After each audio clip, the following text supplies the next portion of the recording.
Playground the sport શોમાં અને playground the sport શોમાં વાત કરીશું ભારત અને ઇંગ્લેન્ડની જે ટેસ્ટ શ્રેણી ચાલી રહી છે એમાં ત્રીજી ટેસ્ટ મેચની. કારણ કે ત્રીજી ટેસ્ટ મેચની વાત કરીએ તો લોર્ડ્સના મેદાન પર રમાઈ. આ ટેસ્ટ મેચ જેણે જોઈ હશે, જે ક્રિકેટ રસિકોએ જોઈ હશે, અને ખબર હશે કે કેટલી રોમાંચક રહી અને ખાસ તો કેટલી રસાકસી જોવા મળી. ને એક યાદગાર ટેસ્ટમાં કદાચ હું માનું છું કે આ ટેસ્ટને સમાવેશ કરી શકાય. પરંતુ ખાસ બાબત એ રહી કે ભારત 22 રનથી હાર્યું ને ઇંગ્લેન્ડ 22 રનથી જીત્યું.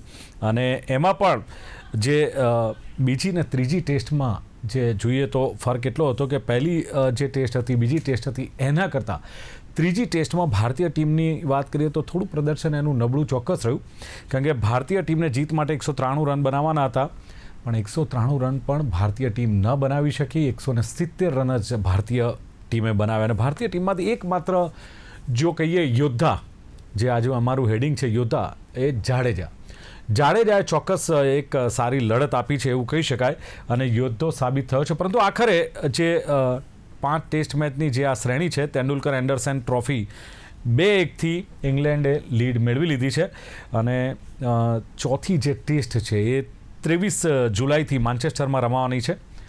ભારતની હારના ઘણા બધા કારણોની ચર્ચા થાય છે કે ભારતીય ટીમ કેમ હારી, એના 1, 2, 3, 4, 5 એના કારણોની ચર્ચા થાય છે. ખાસ તો એ કારણ એ આવે છે કે બેટર્સનું નબળું પ્રદર્શન આપણને જોવા મળ્યું છે અને બેટિંગ લાઇનઅપ હતું એ ધરાશાયી થયું. બીજી વસ્તુ કે કેપ્ટન શુભમન ગિલ હોય કે યશસ્વી જયસ્વાલ હોય કે કરણ નાયર હોય, બંને ઇનિંગમાં ફ્લોપ સાબિત થયા. કેવી રીતે ભારત જીતે આ પણ એક કારણ માની શકાય. બીજું જો તમે જોફ્રા આર્ચરનું પુનરાગમન થયું, એ પણ ભારતીય ટીમને ભારે પડ્યું છે. અને લોર્ડ્સની પીચ હોય અને લોર્ડ્સના મેદાન પર જ્યારે ટોસ ભારતીય ટીમ હારે, એ પણ એક કારણ કેટલાક વિશ્લેષકો ગણાવી રહ્યા છે. પણ કંઈ ગમે તે હોય, પણ ખાસ તો આપણે કહીએ કે આમ જોઈએ તો લીડ્સ અને બર્મિંગહામ ટેસ્ટમાં ભારતની જે શાનદાર બેટિંગ જોવા મળી હતી એવો કોઈ કરંટ બેટર્સમાં જોવા નથી મળ્યો. અને બેટ્સમેનોએ ચોક્કસ જે ક્રિકેટ પ્રેમીઓ છે એમને નિરાશ કર્યા છે. નો ડાઉટ મેં કહ્યું એમ કે જાડેજા યોદ્ધો સાબિત થયો છે ક્યાંક, પરંતુ કિસ્મતે સાથ ન આપ્યો. અને પોતાની હાફ સેન્ચુરી, ચોથી ઇનિંગમાં પોતાની હાફ સેન્ચુરી જાડેજાએ ફટકારી છે, એટલે એ બાબત પણ બહુ સારી કહી શકાય. પણ મેચ જીતાડશે એવી આશા છેક સુધી તમામ ભારતીયો જે ક્રિકેટ રસિકો હતા એમને એમ હતું કે જાડેજા છેક સુધી મેચ જીતાડશે. પણ ખબર નહોતી કે 75મી ઓવરના બશીરના 5મા બોલે ભારતની આશા પર પાણી ફેરવી દીધું અને ભારતીય ટીમ હારી ગઈ.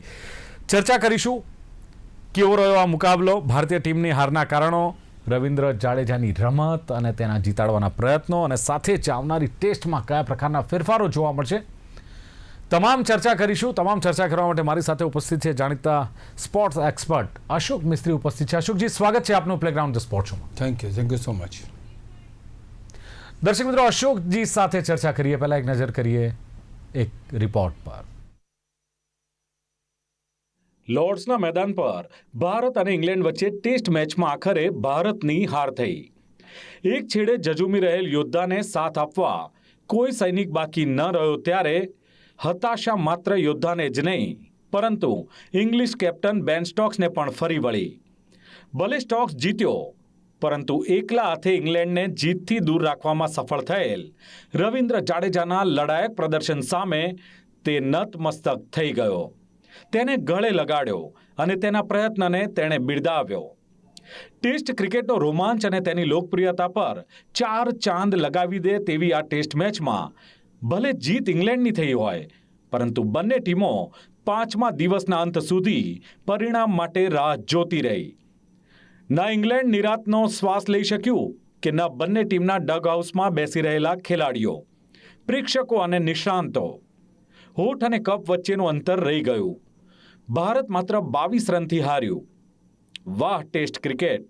ગઈકાલની જાડેજા, બુમરાહ, સિરાજ પર ભારતને હારથી બચાવવાની કપરી જવાબદારી આવી, જે જવાબદારી ગિલ, યશસ્વી અને પંત ઉઠાવી ન શક્યા. છેલ્લે સિરાજ પણ લડ્યો, પરંતુ ભારતનું નસીબ પણ છેલ્લે ભારતથી વિમુખ થઈ ગયું અને બોલ સ્ટમ્પ્સમાં અથડાઈ ગયો. સિરાજ ધબકારો ચૂકી ગયો. યોદ્ધો જાડેજા હતાશ થઈ ગયો.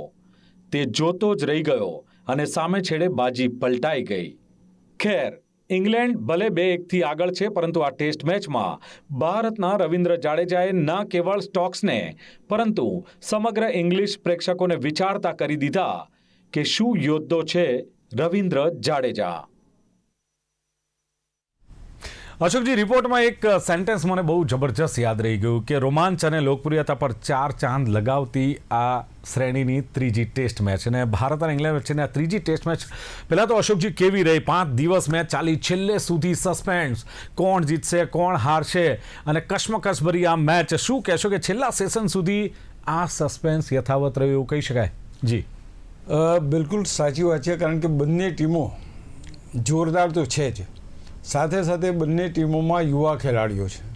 ભારતની અંદર યુવા ખેલાડીઓ ઘણા બધા છે, અને અનુભવી ખેલાડીઓ જે છે એ અનુભવી ખેલાડીઓ ભલે એકાદ બે હોય તે છતાં પણ ભારતને સફળતા અપાવે છે. પહેલા દિવસની બેટિંગ હોય, તમે વિચાર કરો કે 10 વર્ષ પછી એવું બન્યું કે પ્રથમ ઇનિંગનું ટોટલ બંને ટીમોનું સરખું થયું. જી. અને ત્યાર પછીની જે વાત હતી, એટલે જેટલા રન કરો એટલા રન બનાવવામાં આવશે, એટલે એ પ્રમાણે 193-194 રનની જરૂર હતી, અને એમ લાગતું હતું કે 193-194 તો બહુ સામાન્ય છે. પણ ત્યાર પછી એક નાટ્યાત્મક ધબડકો થયો. ધબડકો એ થયો કે ચોથા દિવસે સાંજે 4 વિકેટો પડી ગઈ. આ કોઈ અપેક્ષા કરી નહોતી, અને એ 4 વિકેટો પડતાની સાથે જ ભારત ડિફેન્સિવમાં આવી ગયું. તે છતાં એમ હતું કે ભાઈ આટલી બધી બેટિંગ સારી છે, આપણે આટલી બધી મેચો જીત્યા છે, આમાં પણ આપણા બાકીના બેટર સારું રમશે. પણ જે રીતે રિષભ પંત બોલ્ડ થયા, અને ત્યાર પછી જે આખી પરિસ્થિતિ બદલાઈ, એક તબક્કો લગભગ 7 વિકેટો પડી ગઈ હતી 82-83 રનમાં. પણ ત્યાર પછી બધાને હતું કે આ મેચ હારી ગયા. ત્યારે રવિન્દ્ર જાડેજાએ આશા જન્માઈ. એણે 87 રનથી લઈને આટલા બધા છેક સુધી આવી ગયા, 22 રન બાકી હતા ત્યાં સુધીની એક પાર્ટનરશિપ બનાવી અલગ અલગ ખેલાડી સાથે, અને છેલ્લે સુધી ભારતની જીતની આશાને એમ લાગ્યું કે નહીં, આપણે જ જીતીશું. પણ ક્યારેક ક્યારેક તમે જે મેન પ્રપોઝિસ ગોડ ડિસ્પોઝિસ કહેવત છે, તમે ધારો કંઈક અને થાય કંઈક. એ બોલ સિરાજ રમ્યો પણ ખરો, પણ એ બોલ પાછો થઈને સ્ટમ્પની અંદર અથડાયો. હવે અહીંયા આગળ ક્યાંક ને ક્યાંક એક સારામાં સારો બેટર હોય તો એને ખ્યાલ પડે કે બોલની મૂવમેન્ટ ક્યાં થાય છે જોવે, પણ સિરાજ તો બોલર હતો, એ જોઈ ના શક્યો અને સ્ટમ્પ ને અથડાઈને બેલ્સ પડી ગઈ. તો અહીંયા આગળ 2 વસ્તુ બની. એક તો ભારત લડ્યું પણ ખરું, અને ક્યાંક થોડોક નસીબે પણ ભારતનો સાથ ના આપ્યો. કારણો તો ઘણા બધા છે, આપણે આગળ ચર્ચા કરીશું. પણ ભારતે ઘણા બધા રન આપ્યા, ખેલાડીઓ ના રમ્યા, બધું બરાબર, પણ છેલ્લે સુધી એમ હતું કે ભાઈ ભારત બાજી મારી જશે. બેન સ્ટોક્સે બહુ સાચું કીધું કે જ્યાં સુધી આ રવિન્દ્ર જાડેજા ઉભેલો હતો ત્યાં સુધી અમને એમ હતું કે અમારા હાથમાંથી આ છૂટવી જશે મેચ. તો આ રીતની છે કે છે રોમાંચ. અને બીજું, હમણાં ઘણી બધી ટીમો એવી હતી, ઘણી બધી મેચો એવી થઈ જે જલ્દી પતી, 3 દિવસમાં પતે, 4 દિવસ. હવે એવું થયું છે કે 5 દિવસ સુધી મેચ ચાલે છે. 5મા દિવસની શરૂઆતમાં કોઈને ખ્યાલ નથી કોણ જીતશે, અને છેક છેલ્લે સુધી આપણને સસ્પેન્સમાં રાખે છે. આ પ્રકારની જબરજસ્ત ક્રિકેટ જોવા મળે છે. એટલે હું ખાસ કરીને ટેસ્ટ ક્રિકેટમાં માનનાર માણસ છું. મને એમ થાય કે ટેસ્ટ ક્રિકેટ જો આટલી રોમાંચક રમાશે તો પછી ટેસ્ટ ક્રિકેટનું ભાવિ પણ એટલું જ ઉજ્જવળ રહેશે. કારણ કે યુવા ટીમ છે, યુવા ખેલાડીઓ પણ આવી ગયા, સારી પાર્ટનરશિપ બની, સારી બોલિંગ જોવા મળી, સારી બેટિંગ જોવા મળી, એવરીથિંગ. એક જજુમ તો ખેલાડી જોવા મળ્યો રવિન્દ્ર જાડેજા, કે 3 જણા જોડે એણે પાર્ટનરશિપ બનાવી. તો એવરીથિંગ ઇન વન ફ્રેમ. એક ટેસ્ટ મેચની અંદર બંને ટીમોનો સ્કોર સરખો થયો, બોલરો સારું પ્રદર્શન કર્યું, બેટરો સારું રમ્યા, અને અલ્ટિમેટલી છેક છેલ્લે પરિણામ આ પ્રમાણે આવ્યું. તો પરિણામ ખેર, ભારત હાર્યું દુઃખ ચોક્કસ છે, પણ ભારત જે રીતે લડ્યું અને ભારતે જે રીતે પ્રદર્શન કર્યું અને ઇંગ્લેન્ડ જે રીતે રમ્યું, I think it is satisfying for test cricket. બિલકુલ અશોકજી, બંને ટીમો માટે ભલે હારજીત તો ક્રિકેટનો એક ભાગ છે, પણ આપણે કહ્યું તે પ્રમાણે કે બંને ટીમનું પોતપોતાનું એક પરફોર્મન્સ હતું. હવે સવાલ એ છે કે રવિન્દ્ર જાડેજા એક યોદ્ધા, જે આપણી આજે તો એનું હેડિંગ પણ આપણે આપ્યું છે. શું કહેવું છે કે રવિન્દ્ર જાડેજા વિશે શું કહેશો? આપણે કહ્યું કે 3 જણા સાથે તેણે પાર્ટનરશિપ બનાવી, બીજું કે એની રમત કેવી રહી, એના પ્રયત્નો કેવા રહ્યા, અને ખાસ તો માત્ર ભારતીય ખેલાડીઓને કે ચાહકોને નહીં, પણ કહેવાય છે કે જે અંગ્રેજ પ્રેક્ષકો હતા, જે ઇંગ્લેન્ડના કપ્તાન હતા, ખેલાડીઓ હતા, તેની ફાઇટિંગ સ્પિરિટથી અશોકજી તમામને એને ઇમ્પ્રેસ કર્યા એવું કહી શકાય. આઈ think that is the best thing. આજે એક અનુભવી ખેલાડી કેટલો કામ લાગે છે ટીમને, એ ક્યાંક એણે બતાવ્યું. ખેલાડી મેદાન ઉપર જાય છે એટલે માત્ર એની બેટિંગ કે બોલિંગ કરવા નથી જતો, પણ એક દેશ માટે રમે છે અને દેશને જીતાડવાના તમામ પ્રયત્નો કરે છે. એ રવિન્દ્ર જાડેજાએ બતાવ્યું. રવિન્દ્ર જાડેજાએ રેડ્ડીની સાથે 30 રનની પાર્ટનરશિપ 91 બોલ રમ્યો છે. ત્યાર પછી બુમરાહ જોડેની પાર્ટનરશિપ 132 બોલમાં 35 રન. તમે જુઓ કેટલો સંયમ, કેટલો વિશ્વાસ છે ને કે ના અમે કરી જઈશું આ રન. ત્યાર પછી સિરાજ જોડે 80 બોલમાં 23 રનની પાર્ટનરશિપ. તો ક્યાંક ને ક્યાંક કોઈને પણ એમ બધાને એમ હતું કે ના રવિન્દ્ર જાડેજા મેચને ખેંચી જશે, પણ વિકેટો પડતી ગઈ સામે છેલ્લે. તે છતાંય એ અડીખમ યોદ્ધાની જેમ ઊભો રહ્યો. પણ હા, એક વસ્તુ ચોક્કસ છે કે ક્યાંક નસીબનો પણ સાથ જોઈએ કોઈ પણ મેચ જીતવા માટે. રવિન્દ્ર જાડેજાના એફર્ટ્સ, અને એક એફર્ટ્સ નથી, બધી ટેસ્ટમાં એણે ખેલાડીએ એને જબરજસ્ત પ્રદર્શન કર્યું છે. રોહિત શર્મા અને વિરાટ કોહલીના નિવૃત્ત થઈ ગયા પછી સિનિયર ખેલાડી તરીકે કેવી જવાબદારી ટીમ માટે હોઈ શકે એ રવિન્દ્ર જાડેજાએ બેખૂબી નિભાવી છે. અને એ બહુ મોટી વાત છે, કારણ કે તમે આજે સિનિયર છો, દરેક વખતે તમે પ્રૂવ કરો છો કે હું આ મેચને જીતાડીશ, હું આ મેચ માટે રમીશ. 3 ટેસ્ટ મેચમાં રવિન્દ્ર જાડેજાનું પ્રદર્શન બાકી બધા ખેલાડીઓ કરતાં સર્વોત્તમ છે. ભલે કોઈ બેવડી સદી મારી હોય ને બીજી ઇનિંગમાં સદી મારી હોય, બધું બરાબર છે, પણ જો તમને કોઈ ઝઝૂમતો હોય, જો ટીમ માટે રમતો હોય, ટીમને જીતાડવા માટે પ્રયત્ન કરતો હોય, તો હું માનું છું કે એ રવિન્દ્ર જાડેજા, એ ભૂલવું ના જોઈએ. તો બેસ્ટ એની જે એફર્ટ, અને નોટ ઓનલી તમે જે કહ્યું સાચું છે, બેન સ્ટોક્સ એને ભેટી પડ્યો, એને કહ્યું કે યાર તું કેવો જબરજસ્ત માણસ છે કે છે, અને કેવી જબરજસ્ત બેટિંગ કરે છે, કેટલો સંયમ રાખ્યો છે. વિચાર કરો તમે, 180 બોલમાં 132 બોલમાં 35 રન, 91 બોલમાં 30 રન, આ પ્રકારનું જબરજસ્ત. અને ક્યાંક ને ક્યાંક એની જે પોતાની એ કરો તમે તો કેટલા બધા એણે બોલ રમીને કેવી જબરજસ્ત inning rummy. I think everything put together it was so fantastic કે તમારે ભલે બધા એમ કહે છે ભાઈ મેન ઓફ ધી મેચ તો રવિન્દ્ર જાડેજા બનવું જોઈએ, પણ ખેર યસ ઇમ્પ્રેસ્ડ. અને જેમ મેં કહ્યું એ પ્રમાણે બેન સ્ટોક્સ એને ભેટી પડ્યો અને કહ્યું કે ભાઈ આટલું જો તમે 266 મિનિટે રમ્યો, 181 બોલને 61 રન, કેટલો સંયમ, કેટલા કલાકો રમ્યો હોય. I think that was the best part of any test inning. કોઈ પણ ટેસ્ટ ઇનિંગમાં એક ખેલાડી પોતાની ટીમ માટે કેટલું ઝઝૂમી શકે, કેટલું રમી શકે, એનો આ જીવતો જાગતો દાખલો છે એ રવિન્દ્ર જાડેજા છે.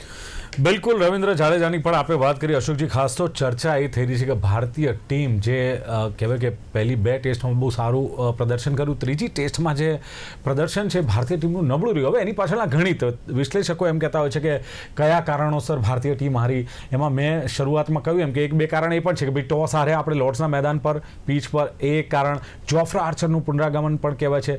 ખાસ તો બેટર્સની જે નબળી બેટિંગ જે જોવા મળી એને લઈને પણ ટીમ હારી. પણ બીજું શું કહેવું છે કે મેદાન પર ક્યાંક વધુ પડતી આક્રમકતા જોવા મળી, ક્યાંક આત્મવિશ્વાસ જોવા મળ્યો. ઇંગ્લિશ ખેલાડીઓ સાથે જીભા જોડીને લઈને પણ ભારતીય ટીમને ક્યાંક નુકસાન થયું. શું આ કારણો પણ કહી શકાય? શું માનવું છે આપનું?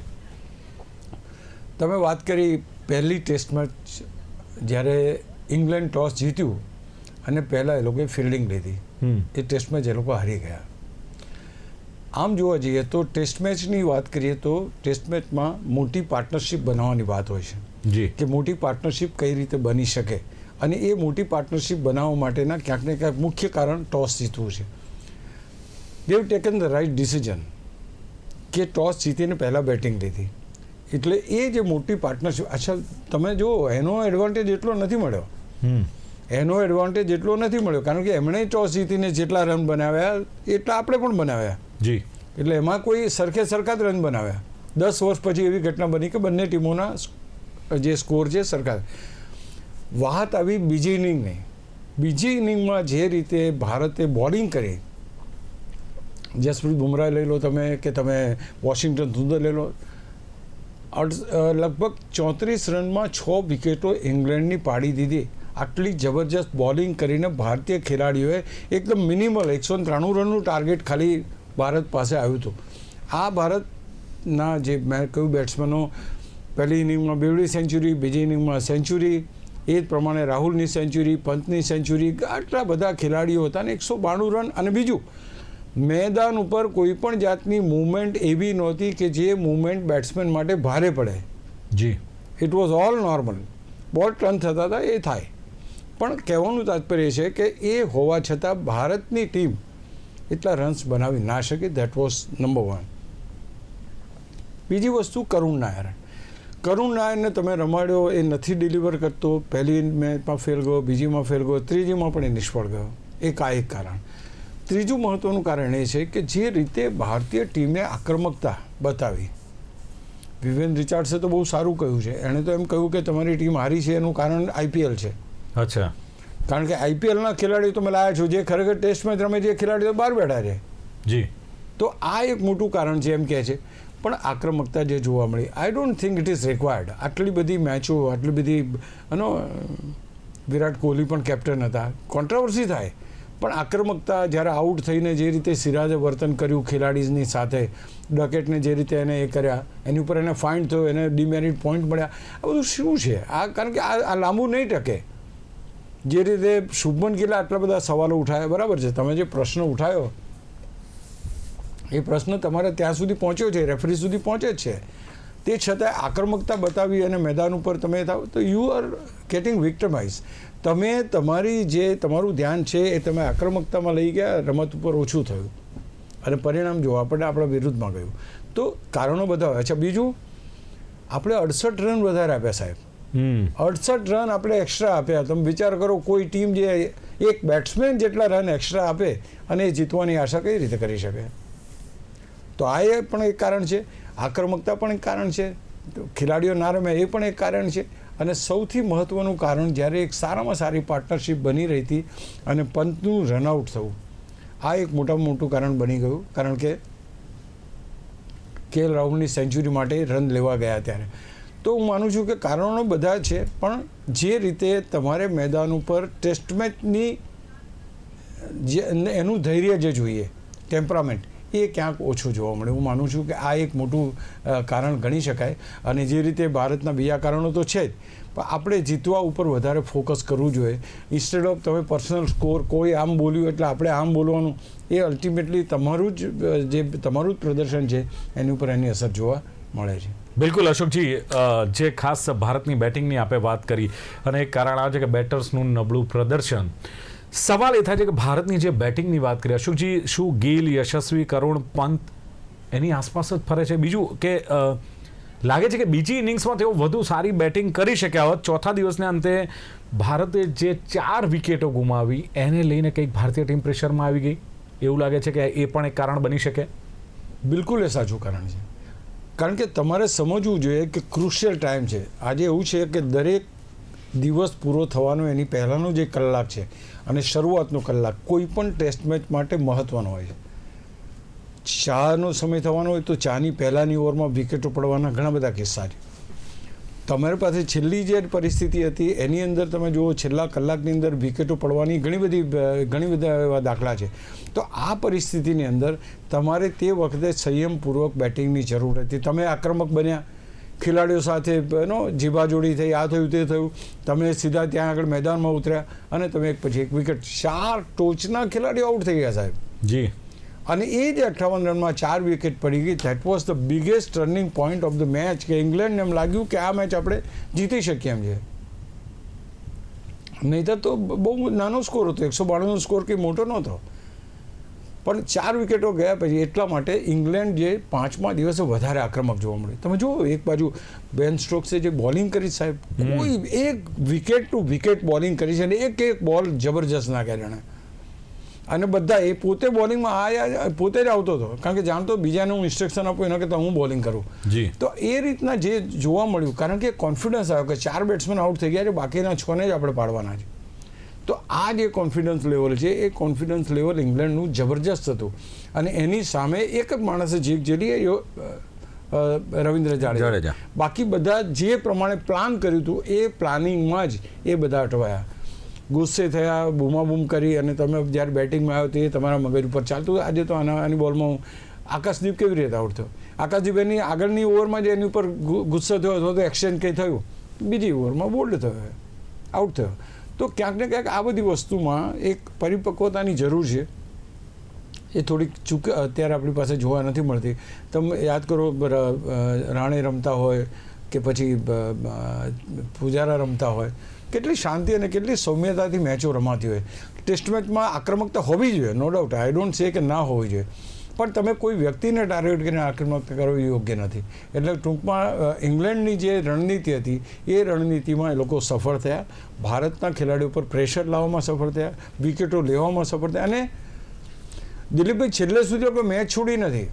એમને ખબર હતી કે આ મેચ આપણા હાથમાંથી નીકળી જવાની છે, પણ તે છતાંય દે કેપ્ટન ટ્રાઈંગ, અને એમાં એમને સફળતા મળી. અને સિરાજની જે રીતે વિકેટ ગઈ, બંને અનફોર્ચ્યુનેટ કહેવાય, કારણ કે તો કદાચ એને એટલો ખ્યાલ ના હોય એ પ્રમાણે, પણ તે છતાં ઓવરઓલ તમે જોવા જાઓ તો ઇંગ્લેન્ડ પોતાની રણનીતિમાં સફળ થયું એમ કહેવું પડે. બિલકુલ. પણ અશોકજી, જાડેજા પાસે જે અપેક્ષા હતી ને તમામ ક્રિકેટ પ્રેમીઓને એમ હતું કે જાડેજા જ્યાં સુધી ક્રીઝ પર છે ત્યાં સુધી મેચ આપણા હાથમાં છે. નો ડાઉટ અફસોસ કે જાડેજા ક્રીઝ ઉપર હતા જ, અને છતાં ભારતીય ટીમ હારી ગઈ. જે પ્રમાણે જાડેજાએ રેડ્ડી સાથે 30 રનની, બુમરાહ સાથે 35 રનની અને સિરાજ સાથે 80 બોલમાં 23 રનની ભાગીદારી કરી. અશોકજી, ચૂક ક્યાં થઈ? ક્યાં ભારતીય ટીમ હારીને એવો કઈ એવી ક્ષણ આવી કે જેને લઈને એમ કહી શકાય કે આ ચૂક અહીંયા હતી જેને લઈને ટીમ હારી? તમે જુઓ કે વધારે ને વધારે બોલિંગનો સામનો જાડેજાએ કરવો જોઈએ. ભલે એણે કર્યો જ છે, જબરજસ્ત કર્યો છે, એણે પોતે જ રમ્યો છે અને બીજા ખેલાડીને ઓછી આપી છે, કારણ કે ટેમ્પટેશન દરેક ખેલાડીમાં આવે. તમને એમ થાય કે લાવું આમાં ચોગ્ગો મારી દો, એ થાય. તમારે એ વસ્તુને એવોઇડ કરવા માટે સૌથી બેસ્ટ વાત એ છે કે તમે જે બોલર છે, સિરાજ તો બોલર છે, તો એને તમારે બેટિંગના બોલરના એટેકથી દૂર રાખવો જોઈએ. 1s and 2s તમારે એવી રીતે લેવા જોઈએ કે જેથી કરીને 5 બોલ તમે રમો અને છેલ્લી બોલે. પણ ખેર, એણે પણ વિશ્વાસ જગાવ્યો હતો, કારણ કે સિરાજ પણ સારું રમતો હતો. એણે પણ 80 બોલમાં 23 રન કર્યા, એટલે એવું પણ નહોતું. પણ અહીંયા આ એક મોટી ભૂલ કદાચ મારી દ્રષ્ટિએ હું જોઈ શકું. બીજું, જાડેજાની વાત કરીએ તો 3 ટેસ્ટમાં કે પહેલી મેચમાં 72 અને 61, બીજીમાં ત્યાં 89 અને 69, અને ત્રીજીમાં જે 11 અને 25, તો દરેક વખત એણે રન્સ બનાવ્યા છે. એટલે એણે પોતે મેચ લઈ ગયા. પણ અગેન આપણે પૂછડ્યા ખેલાડીઓ પાસેથી અપેક્ષા રાખીએ છીએ કે રન્સ થવા જોઈએ, પણ અનફોર્ચ્યુનેટલી એ રન્સ થતા નથી. અમુક વખતે ઘણા બધા સારા રન થાય છે, તો ક્યાંક ને ક્યાંક એ વસ્તુ નડી. અને એનું મૂળ કારણ ભારતના ટોચના બેટ્સમેનો જે આગલા દિવસે આઉટ થયા 4 જણા, એ મોટું કારણ. અને યસ, તમે જે હમણાં વાત કરી જોફ્રા આર્ચર, એણે જે ફટકો માર્યો, પહેલો ફટકો યશસ્વી જયસ્વાલનો 0 રનમાં વાગ્યો, ત્યાંથી એણે ધમાલ શરૂ કરી. એની પાસે પેસ છે, ગજબની પેસ, અને એ પેસથી ભારતના બેટર્સને ડેફિનેટલી એણે મુશ્કેલીમાં મૂક્યા. જી. એટલે જે પ્રમાણે અશોકજીએ વાત કરી કે નો ડાઉટ બંને ટીમમાં યુવા ખેલાડીઓ હતા, બંને ટીમમાં એમણે કહ્યું તેમ કે અનુભવી ખેલાડીઓ હતા, અને ભારતીય બેટર્સ પાસે અશોકજીનું કહ્યું છે કે ઘણી બધી અપેક્ષા હતી, પરંતુ 87 રનમાં 7 વિકેટ પડી ગઈ હતી. અને બીજું કે ભારતીય ટીમ લડી, નો ડાઉટ એમણે કહ્યું, પણ નસીબે સાથ નથી આપ્યો. અને ખાસ તો યોદ્ધા તરીકે એમણે જે જાડેજાની અશોકજીએ જે વાત કરી છે કે યોદ્ધો સાબિત થયો છે, અને એમાં 266 મિનિટ 181 બોલને 61 રન બહુ જ અગત્યના કહી શકાય. અને આ જ અશોકજીએ કહ્યું કે આ જ એની રમતથી, આ જ એની ફાઇટિંગ સ્પિરિટથી લોકોને ઇમ્પ્રેસ કરી નાખ્યા જાડેજાએ. બીજું, હારના કારણો પણ અશોકજીએ ઘણા બધા કહ્યા કે બેટર્સ તો કારણભૂત છે જ, પણ સાથે એમણે કહ્યું તે પ્રમાણે કે આક્રમકતા, જીવાજોડી પણ ક્યાં કારણભૂત કહી શકાય. આ પણ એક રમતનો ભાગ છે. એક્સ્ટ્રા રન ભારતીય ટીમે બોલર્સે વધારે આપે, એ કારણ પણ એમણે કહ્યું. અને ખાસ પંતનું રન આઉટ થવું આ મુખ્ય કારણોમાંનું અશોકજીનું કહેવું છે કે આ એક કારણ પણ હોઈ શકે. અને ઇંગ્લેન્ડની પણ વાત કરી કે ઇંગ્લેન્ડે છેલ્લે સુધી મેચ છોડી નહોતી અને મેચને પકડી રાખીને ઇંગ્લેન્ડને પણ વિશ્વાસ હતો કે મેચ જીતવાની છે આપણે. જોફ્રા આર્ચર, એમણે કહ્યું કે જબરજસ્ત બોલિંગ એણે કરી, અને ખાસ ઇન શોર્ટ એમણે એક વાક્યમાં કહ્યું કે ઇંગ્લેન્ડ પોતાની રણનીતિમાં સફળ રહ્યું, અને આ 3જી ટેસ્ટ મેચ ઇંગ્લેન્ડ જીતી ગયું. પણ આખરે રવિન્દ્ર જાડેજા યોદ્ધા સાબિત થયો, એમાં કોઈ મેબંધ નહીં. ચર્ચાનું સમાપન કરીએ છીએ. ચર્ચામાં ભાગ લેવા બદલ અશોકજી ઉપસ્થિત રહ્યા, ખૂબ ખૂબ આભાર. Thank you very much. તો દર્શક મિત્રો, પ્લેગ્રાઉન્ડ ધ સ્પોર્ટ શોમાં આથી ભારત અને ઇંગ્લેન્ડ વચ્ચેની 3જી ટેસ્ટ મેચની ચર્ચા. ફરી મળીશું એક નવી ચર્ચા સાથે. જોતા રહો પ્લેગ્રાઉન્ડ ધ સ્પોર્ટ શો. નમસ્કાર.